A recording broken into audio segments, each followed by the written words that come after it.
Wiggy, wiggy, oh, wiggy, oh, wiggy, oh. Hold up, wiggy, oh, wiggy, oh, Cause that bitch go pew when I shoot, it's on mute. That bitch go pew when I shoot, it's on mute. Assalamualaikum warahmatullahi wabarakatuh. Salam sejahtera bagi kita semua. Selamat datang kepada tugas berdebat Bahasa Indonesia kelas 29 kelompok 3 dan 4. Pertama-tama saya perkenalkan para pendebat. Sebelah kiri adalah tim pro. Pembicara pertama adalah saudara Dita. Pembicara kedua adalah saudara Mutia. Pembicara ketiga adalah saudara Nanda. Berikutnya saya perkenalkan para pendebat tim kontra di sebelah kanan saya. Yang pertama itu adalah Ilham. Yang kedua itu adalah Rolina. Yang ketiga itu adalah Nathan. Bapak dan Ibu, sekarang saya perkenalkan dewan juri. Juri pada kesempatan kali ini adalah yang pertama itu Nalandri. Yang kedua itu adalah Aziza. Pengatur waktu adalah Bintang. Dan saya adalah pemimpin sidang saudara pro. Sebelum debat dimulai, saya menyampaikan peraturan. Pidato substantif memiliki waktu maksimal 5 menit 20 detik. Satu ketukan diberikan setelah 2 menit untuk menandai waktu dapat melakukan interupsi, dan 2 ketukan diberikan setelah 4 menit untuk menandai sudah tidak dapat melakukan interupsi. Dan ketukan terus menerus setelah 5 menit 20 detik untuk menandai pidato substantif telah habis. Untuk pidato balasan atau kesimpulan disampaikan maksimal 3 menit 20 detik. Satu ketukan diberikan setelah 2 menit untuk menandai waktu tersisa 1 menit. Dan ketukan terus menerus setelah 3 menit 20 detik untuk menandai pidato balasan telah habis. Kami himbau kepada seluruh peserta untuk menampilkan alat elektronik dan tidak melakukan aktivitas apapun yang dapat mengganggu jalannya sidang atau lomba. Mosi debat kali ini adalah pemimpin laki-laki lebih baik daripada perempuan. Hadirin sekalian, saya akan mengundang pembicara pertama. Kami persilakan saudari pembicara untuk tim pro, saudari Nita. Waktu dimulai ketika Anda berbicara. Terima kasih, dan juga sudah memberikan saya waktu. Menurut research, apakah pemimpin laki-laki lebih baik daripada pemimpin perempuan 2017-2020 menurut sumber lembaga akademis wilayah periode survei Telkan dan Istri. Mayoritas warga Indonesia tampaknya lebih menyukai pemimpin berjenis kelamin laki-laki ketimbang perempuan. Hal ini tercermin dari laporan World Values Survey (WVS), lembaga riset internasional yang berkantor pusat di Australia. Tapi ternyata hasilnya sebanyak 47% responden Indonesia setuju, bahkan sangat setuju bahwa laki-laki lebih baik ketimbang perempuan.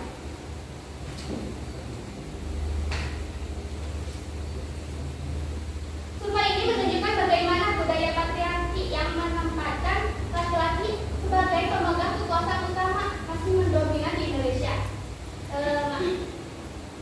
WVS ini melakukan survei di berbagai negara selama periode 2017-2020. Salah satunya pertanyaannya yaitu yang seperti tadi, apakah Anda setuju bahwa laki-laki merupakan pemimpin politik yang lebih baik daripada perempuan? Tapi ternyata responnya sebanyak 47% sangat setuju bahwa pemimpin laki-laki lebih baik daripada perempuan. Mengapa masih ada sedikit perempuan yang memegang posisi kepemimpinan? Karena menurut sumber KPPDS Kemenhan.go.id mengatakan kompetisi penting yang harus dimiliki seorang pemimpin strategi berdasarkan kompilasi dari Harvard Business Review. Salah satunya itu membuat keputusan dengan cepat. Sedangkan seorang pemimpin perempuan itu sendiri ketika belanja kita coba perempuan banyak memilih.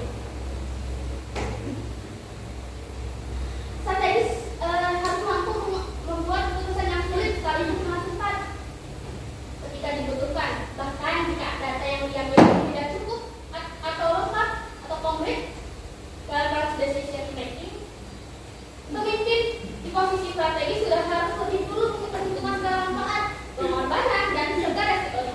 Serta juga mampu untuk tujuan jangka pendek dan jangka panjang. Tetapi terkadang perempuan sudah menerapkan kepemimpinan itu. Menurut saya itu alasan perempuan masih kurang maksimal untuk menjadi pemimpin.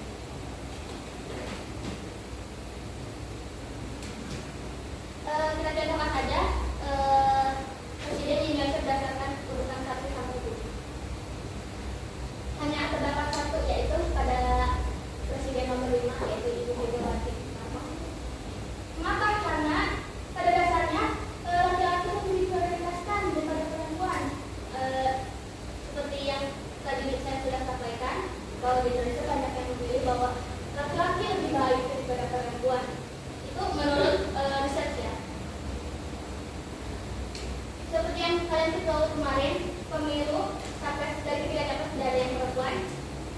menunjukkan atau mengatakan bahwa perempuan lebih merasa kurang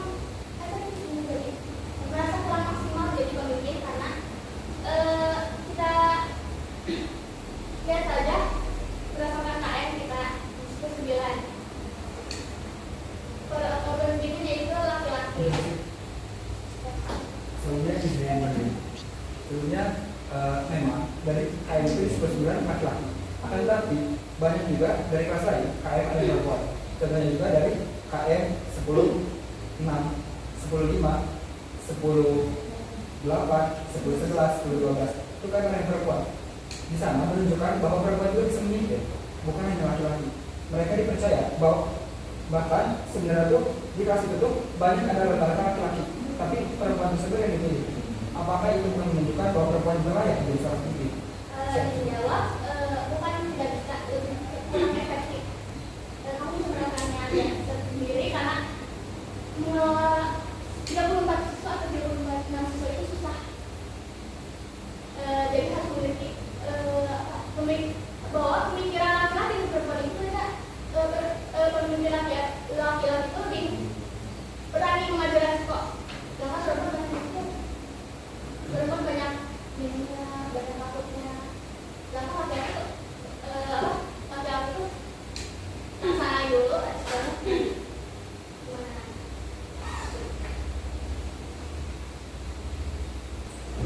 mungkin sekian pidato dari saya. Terima kasih kepada teman-teman dan Selanjutnya kami persilakan pembicara 1 untuk tim kontra Saudara Rafli Ilham.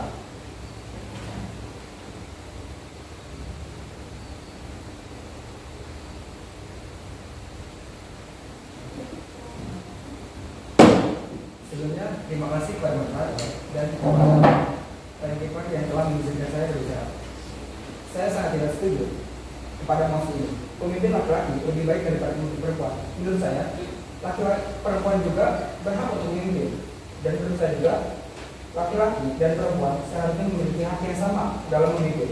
Kemampuan seseorang memimpin seharusnya tidak ditentukan berdasarkan gender. Menilai seseorang berdasarkan gender atau jenis kelamin adalah bentuk diskriminasi yang tidak pantas dalam masyarakat, terutama dalam negara Indonesia. Perempuan memiliki potensi yang kuat apabila perempuan layak untuk memimpin. Tentu kenapa tidak gitu. Jika misalkan perempuan itu lebih baik dibanding yang laki-laki tersebut, kenapa tidak? Karena kita di situ sama-sama punya potensi. Sebagai contohnya saja, ada Presiden Singapura, yaitu Halimah Yacob, presiden pertama perempuan di Singapura. Beliau cara memimpinnya yang baik dan menekan angka COVID-19. Bahkan Singapura itu bisa terpegang oleh beliau di pandemi yang cukup besar di COVID-19. Tapi dia bisa menekan angka COVID-19 tersebut sehingga negara tersebut bisa aman dari COVID-19. Tidak jauh dari Indonesia. Pemimpinnya laki-laki seperti itu, bahkan sebagai sekarang. Tapi di Indonesia tidak bisa menekan angka COVID-19. Memang benar, negara Indonesia itu negara yang luas dan negara yang besar. Dan bisa kita ambil contohnya juga dari negara Jerman. Negara Jerman juga negara yang besar dan dipimpin waktu itu oleh pemimpin perempuan, dan dia juga bisa menekan angka COVID-19. Dan juga pertanyaan saya juga nih, ketika ada di organisasi perempuan, apakah pemimpinnya juga laki-laki? Tentu tidak, pemimpinnya juga perempuan dong. Maka dengan itu menurut saya sendiri, pemimpin itu tidak semuanya harus laki-laki. Perempuan juga bisa, jika dia memang memiliki potensi yang baik, memiliki potensi yang kuat, dan serta di organisasi-organisasi yang besar yang ada di SMA Negeri 2 Purwakarta ini, bisa kalian lihat bahwa pemimpinnya ada di organisasi SMA Negeri 2 Purwakarta ini rata-rata perempuan. Tapi mengapa dari presiden sampai ke kenapa satu perempuan bahwa kenapa kalau perempuan bisa menjadi pemimpin, mengapa di Indonesia hanya memberikan satu kali perempuan menjadi pemimpin? Sebelumnya izin jawab, memang dari sisi presiden Indonesia itu terbilang cuma sekali yaitu anak presiden dari pertama ya, yaitu Ibu Megawati. Tapi pemimpin itu tidak bisa kita pandang dari segi itu saja. Kita juga bisa memandang dari segi kayak dalamnya juga nih, dari gubernur juga banyak nih rata-rata perempuan. Bahkan Bupati Purwakarta saja itu perempuan. Dan sebenarnya kalau misalkan emang ditanya emang laki-laki itu kan memang kodratnya itu sebagai pemimpin ya, tapi perempuan juga bisa menjadi pemimpin. Banyak zaman sekarang janda-janda yang menjadi pemimpin keluarga. Apakah itu tidak bisa?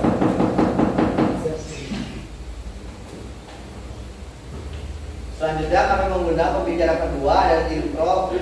Dipersilakan untuk Saudari Mutia.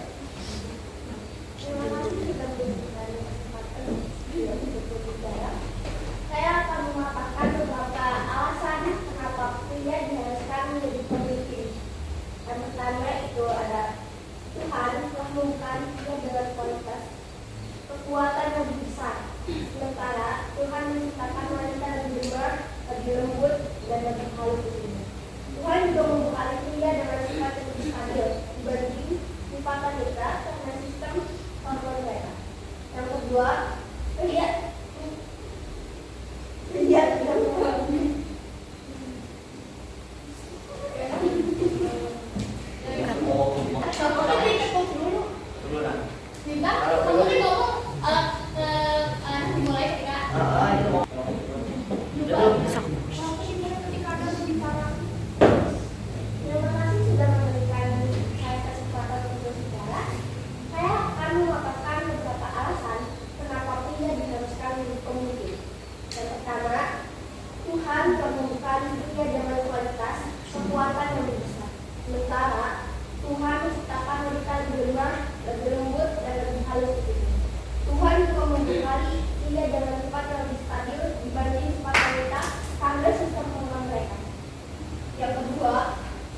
tidak mengalami perubahan hormonal.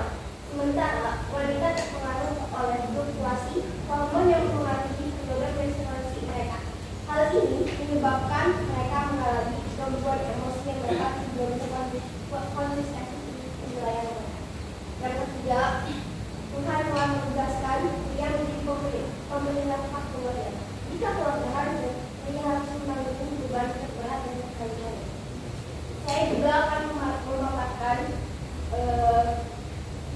dalil tentang pemimpin itu harus pria yang ada di dalam kitab suci agama Islam, yaitu terdapat di surat An-Nisa ayat 34 yang berbunyi, kaum laki-laki itu adalah pemimpin bagi kaum wanita.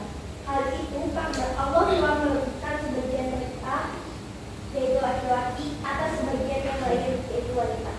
Juga karena mereka laki-laki telah menafkahkan sebagian dari hartanya. Dan juga ada terdapat di dalam kitab suci agama Kristen, yaitu 1 Timotius 2:12 yang berbunyi, akan tetapi aku tidak menunjukkan perempuan mengajar atau menikah laki-laki, namun perempuan harus tetap tenang. Seperti yang diucapkan Rasul Paulus, seharusnya perempuan berdiam diri dalam menerima ajaran. Aku tidak menunjukkan perempuan mengajar dan menikah laki-laki, hendaklah dia berdiam diri.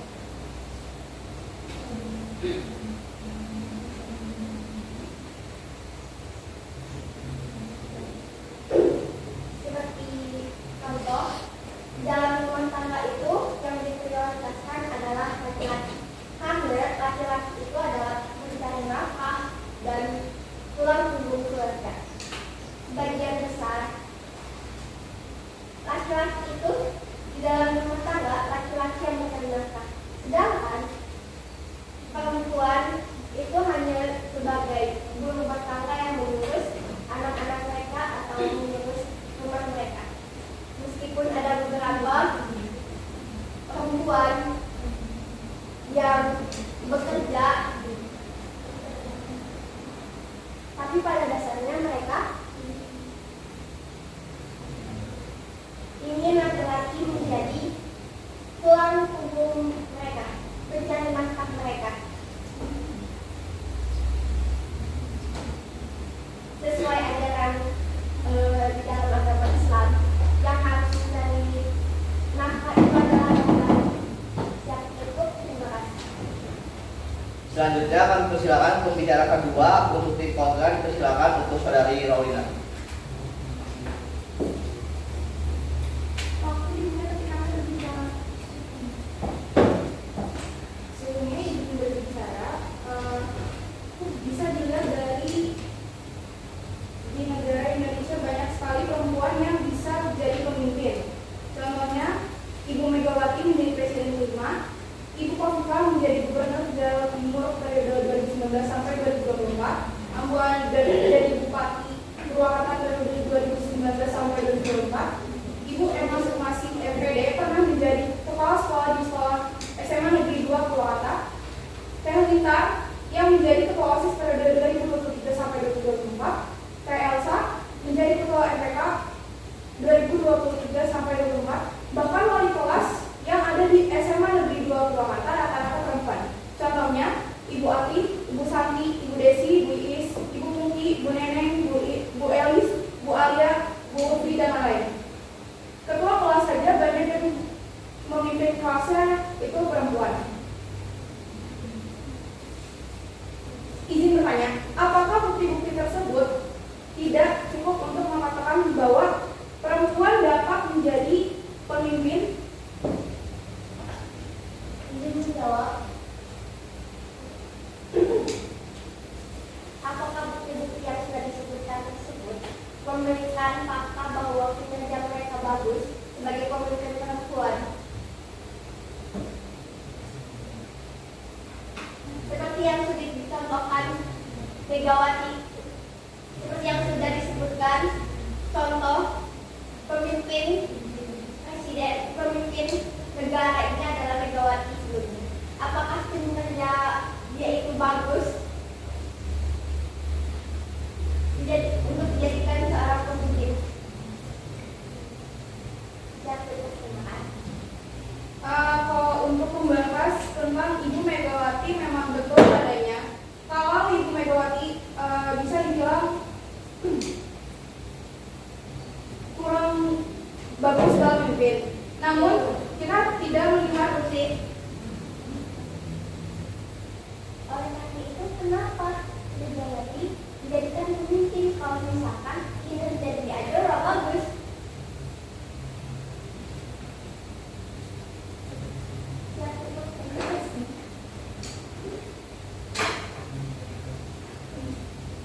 karena beliau menggantikan Gus Dur, dan sebelumnya beliau adalah menjadi wakil. Jadi beliau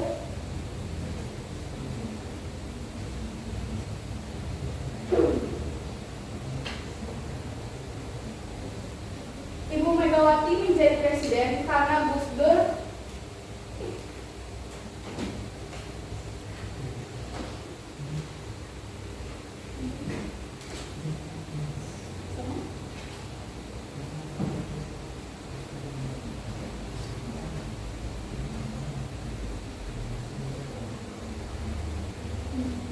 ditumbangkan oleh rakyat, maka dari itu Megawati menjadi Selanjutnya kami mengundang pembicara ketiga dari tim Pro, dipersilakan pada saudari Nanda. waktu dimulai ketika Anda berbicara. Ya, terima Itu berbicara tentang lelaki lebih pantas memimpin dibanding wanita. Dari dulu hingga saat ini, permasalahan ini masih menjadi permasalahan yang perlu diperbaiki. Kesenjangan gender inilah yang membuat perempuan tidak dapat mengekspresikan diri dan mengembangkan potensi. Alhasil, jika persepsi terhadap angkatan kerja masih jauh lebih rendah dibandingkan dengan laki-laki. Kemudian, menurut Dede, penggambaran konsep yang membedakan antara laki-laki dan perempuan secara sosial budaya, unsur yang mengacu pada perbedaan inilah, yaitu yang emosional dan kejiwaan sebagai karakteristik sosial yang mendeskripsikan bahwa hubungan antara laki-laki dan perempuan dapat dikonstruksikan sebagai perbedaan antara waktu dan tempat. Misalnya saja, perempuan yang dikenal sebagai pribadi yang lembut, cantik, emosional, sedangkan laki-laki dikenal dengan pribadi yang rasional, kuat, dan jantan. Kemudian, ada beberapa contoh. 15% anak perempuan di Indonesia menikah di bawah 18 tahun.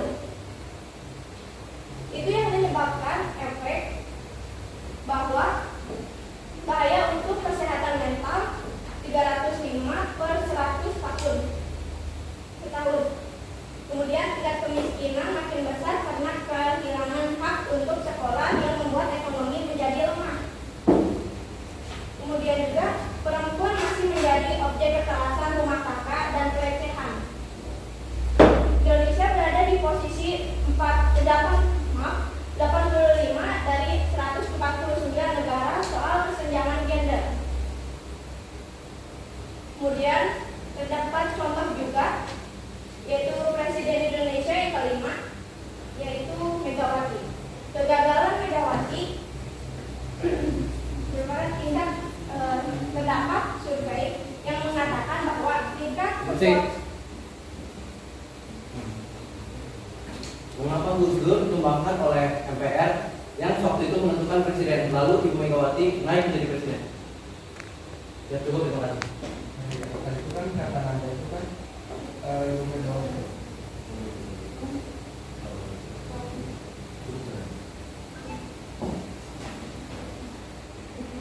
Izin menjawab pertanyaan dari Nathan. Maaf sebelumnya, pembahasan itu merupakan pembahasan di luar dari mosi. Jadi saya tidak akan menjawabnya. Terima kasih. Baik, selanjutnya kami persilakan pembicara ketiga. Untuk tim kontra dipersilakan untuk saudara Nathan. Waktu dimulai ketika ada pembicara. Terima kasih kepada moderator dan terkiper yang telah memberikan saya kesempatan untuk berbicara pada kali ini. Berdasarkan pernyataan yang telah dibaca oleh saudara Rolina, saya membacakan prestasi dari Ambu Ana Ratna Mustika yang memimpin Purwakarta pada periode 2018 sampai 2023. Berdasarkan dari pasar.com, Ambu Ana sebagai salah satu bupati perempuan inspiratif tahun 2022 dan 13 kepala daerah versi Tempo Group. Yang kedua, di masa kepemimpinannya juga ia berhasil membawa Purwakarta sebagai Kabupaten Layak Anak atau KLA tahun 2022 untuk kategori madya dari Kementerian Pemberdayaan Perempuan dan Perlindungan Anak atau PPPA. Dan berdasarkan m.kumparan.com, Ratu Sima adalah pemimpin ketujuh di Kerajaan Kalingga yang berdiri pada tahun 5-6 Masehi. Ratu Sima sebagai pemimpin memiliki sikap adil serta toleran pada masa pemerintahannya atas perlakuannya yang tegas, adil, jujur, serta toleran itu. Ratu Sima pun sangat dicintai oleh rakyatnya. Maka dari itu, perempuan tidak hanya berakhir di dapur saja, perempuan juga berhak untuk menjadi pemimpin.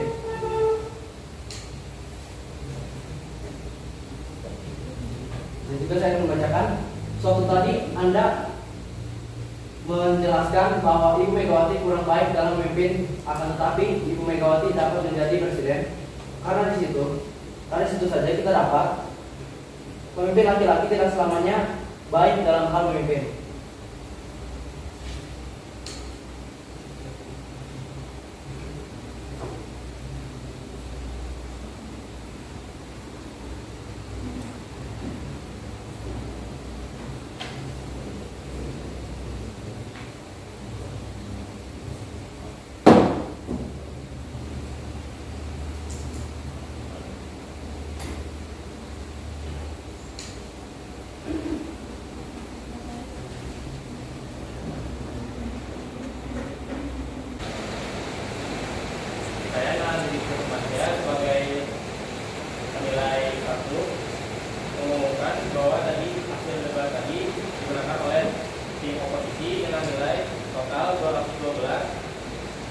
Dan pembicara terbaik adalah Raffi.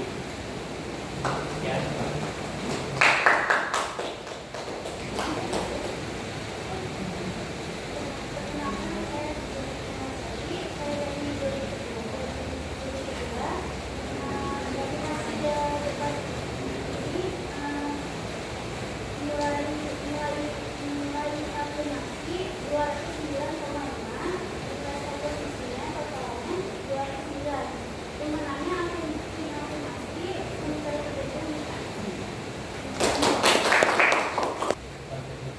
Sekian praktek debat kelas 10 dan kelompok 3 dan 4.